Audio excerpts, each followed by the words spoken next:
Halika kapatid, at isa-isahin natin ang ilan sa mga katiwalian na nakalusot.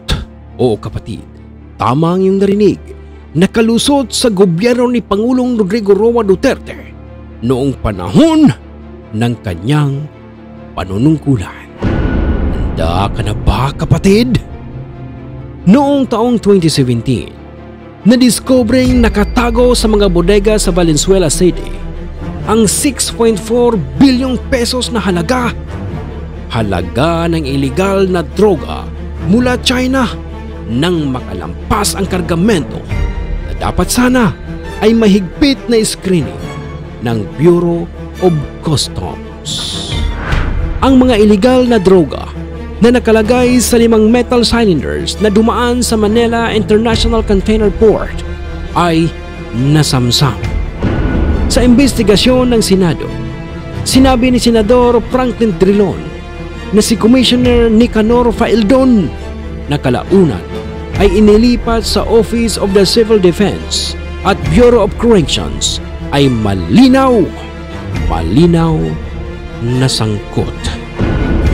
Nang sumunod na taon, 2020, ang mga opisyal ng Bureau of Immigration ay nakatanggap ng mga suhol na nagpapahintulot sa daan-daang libong Chinese na individual na iligal na pumasok sa Pilipinas at magtrabaho para sa Philippine Offshore Gaming Operators.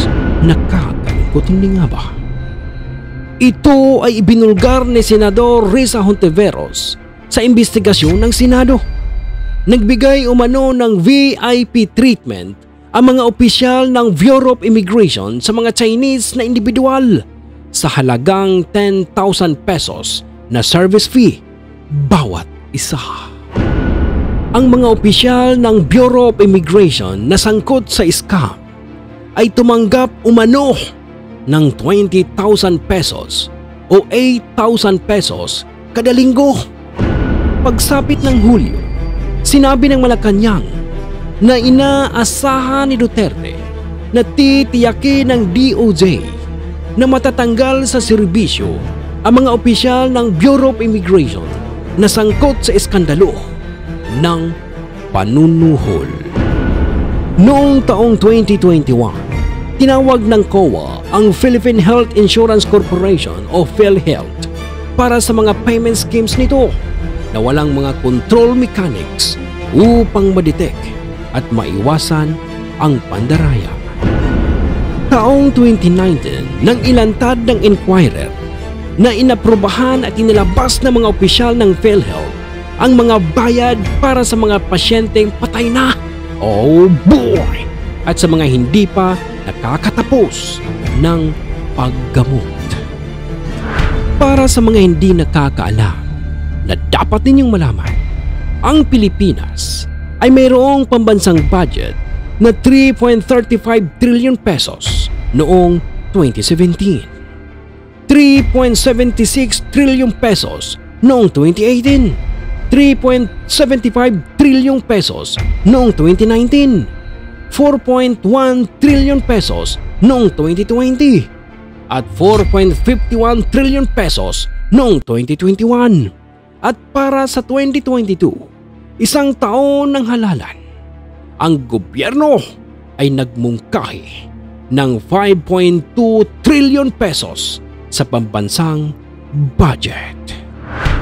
Lumalabas sa ulat na ang pondong nawala sa katiwalian ay maaaring gamitin sa pagpapatayo ng 1.4 milyong pabahay para sa mahihirap. Marami pang what if sa kung ano ang maaaring gastusin sa 700 billion pesos taon-taon. Mga modernong ospital, paliparan, paaralan, pasilidad ng irigasyon, mas magandang sweldo, desenteng pabahay, armas at marami pang iba. Mga mahal kong kapatid, ilan lamang ito sa mga katiwalian na nakalusot sa Administrasyong Duterte. Ayan, malinaw na malinaw, kitang-kita ang kapabayaan ng dating administrasyon. Tapos ngayon, ang lakas ng loob niyang batikusin ang kasalukuyang Administrasyong Marcos? Oh boy! Magmasid tayo mga kapatid at isipin nating mabuti kung sino ang tunay na may malasakit sa bayan.